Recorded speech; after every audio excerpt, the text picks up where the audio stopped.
Hey, so I want to show you in this video how we do split testing, which is a little bit different to the way other people do split testing. So just zooming in on here, here is a traditional A/B split testing method, right? So you have version 1 and you have version 2, and then you see out of those which one performs best, and then you declare a winner, and that is it. So why do we do A/B testing? Because we want to increase conversion rates. Overall, we want to see what's resonating with our audience and what can basically make us more money. So that's why we want to do A/B testing, because quite often the first thing that you create isn't always the best thing. So traditional A/B testing, version 1, version 2, and then you pick a winner. Here's a way that we do A/B testing. Now, we don't always do it this way. It depends what we are testing, because obviously if you're testing adding an extra step in the sales funnel, then you're not going to do 8, 9 versions of this. However, if you're testing piece of the copy on page, so let's say you're testing the bullet points of what their problems are, if you're testing the headline, if you're testing the button color, the button call to action, which is more beneficial than just testing the button color, by the way, all those things, or even maybe the video at the top of the page, right? What we do is, starting off in round 1, we'll go, okay, here's the control. And you always keep the control running to the end, because if you don't keep the control running, then you get to the end and you don't know if you actually beat the control, right? So this is why this is in a different color.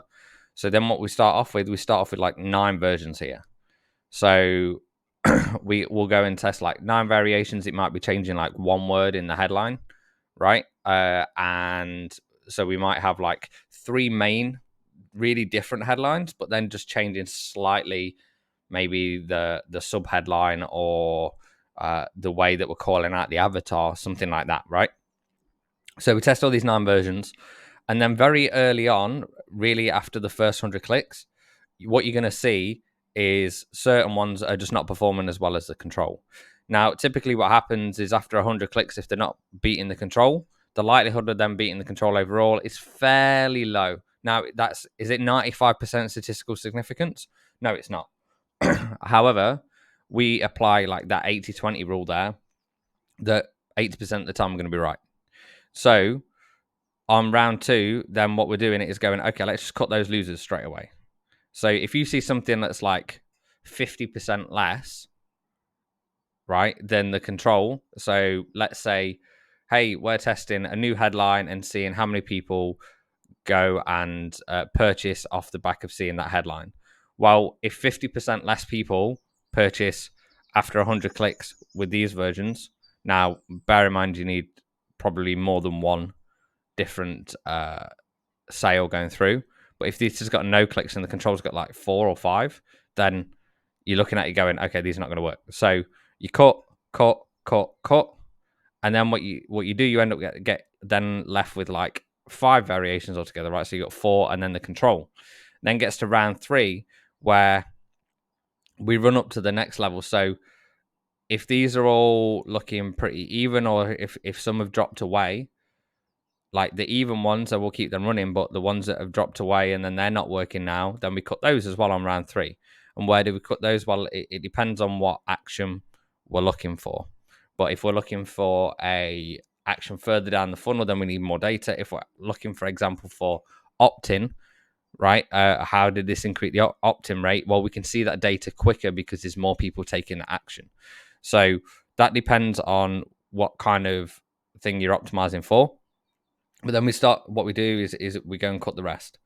And then we'll be left with 1 variation and the control. And then round 4, we let that run until it hits 95% statistical significance. So how do you calculate that? Well, there's loads of tools that'll tell you how to calculate that for you. You don't need to be a master genius to work it out. Basically, there's a couple of different ways that you can work it out. However, if you go into any reporting tool, like using like convert.com is what we use, it will tell you what that statistical significance is. And you just know, as soon as it gets to 95%, that means there's a 95% chance that if you ran this test forever, that variation will still outperform the control, or vice versa, whichever one is winning. So then then you get to decide which one is winning overall. So why would you do this as well? let me show you a couple of examples here. So version number 1 is a funnel comparison just with a 10% lift in conversions, right? Only 10%. So you'll see on here, if you're spending the same amount, spend $10,000. Let's say your cost per click is $1. And then you got 10,000 visitors, 20% opt-in rate, 20% opt-in to sale rate. So the amount of people who opted in actually goes and purchases. $100 average order value, and that would give you 400 sales. So that's 10,000 times by the 20% times by 20%, 400 sales. And then from there, that means your total sale amount was 40,000. So the 400 times that basically means you get a 4x return on your ad spend. Now, let's look at column 2 with just a 10% lift in conversion rate on each one of those. So obviously, cost per click is going to go down if it's better. So decreasing that by 10%, but then that means you get an extra 1,111 visitors just by taking 10 cents off the cost per click, right? And then your opt-in rate, just putting it up to 22. So it's not massive jumps, right? Tiny jumps. 10% on the average order value. You now go from 400 sales to 537. So now this is an extra 19,070. Now, imagine if you're spending 100,000 a month, right? That's an extra $190,000 for free, just because you've increased the conversions at each step by 10%. Now, the return on ad spend then is 5.9. So you've got a 47.67% improvement in cash collected. That's pretty awesome, right? And you didn't have to spend any more money on traffic. It was from exactly the same amount. Now, let's just look at with the 20% lift, which is not crazy. It's a little bit more, but it's not crazy. It's not like we're saying, hey, we need to improve it by 100%, because this is about the compounding effect overall. So we go take a cost per click down from $1 down to 80 cents. Now we're getting 12,500. So we're getting an extra 2,500 people visit the page for the same price. And then we're going up to 24% opt-in rate, 24 opt-in to sale rate, 120 AOV. We're now, instead of 400 sales, we're getting 720 sales, but we're also getting them with a higher average order value, right? So now instead of making 40 grand from that 10,000, we're making 86,400. That's just a 20% lift in each conversion point. That's not crazy. And then the return on ad spend then ends up being 8.6. So every dollar you put in, you're getting $8.50 out. Isn't that crazy? Instead of $4 out. So that's 116% improvement in cash collected with just a 20% lift. And this is the power of compounding in split testing as well. And this is the power of being able to do it like this, because it means you can get winners faster. And this is why we get some of the best results in the industry, because we test like this. So when everyone else is testing one thing, we've already tested 10. Because if you think of it like a horse race, right? If you went and bet on like 10 of the horses, the chances of you winning is a lot higher than if you just bet on one. Now, you may have a hypothesis of which horse is going to win.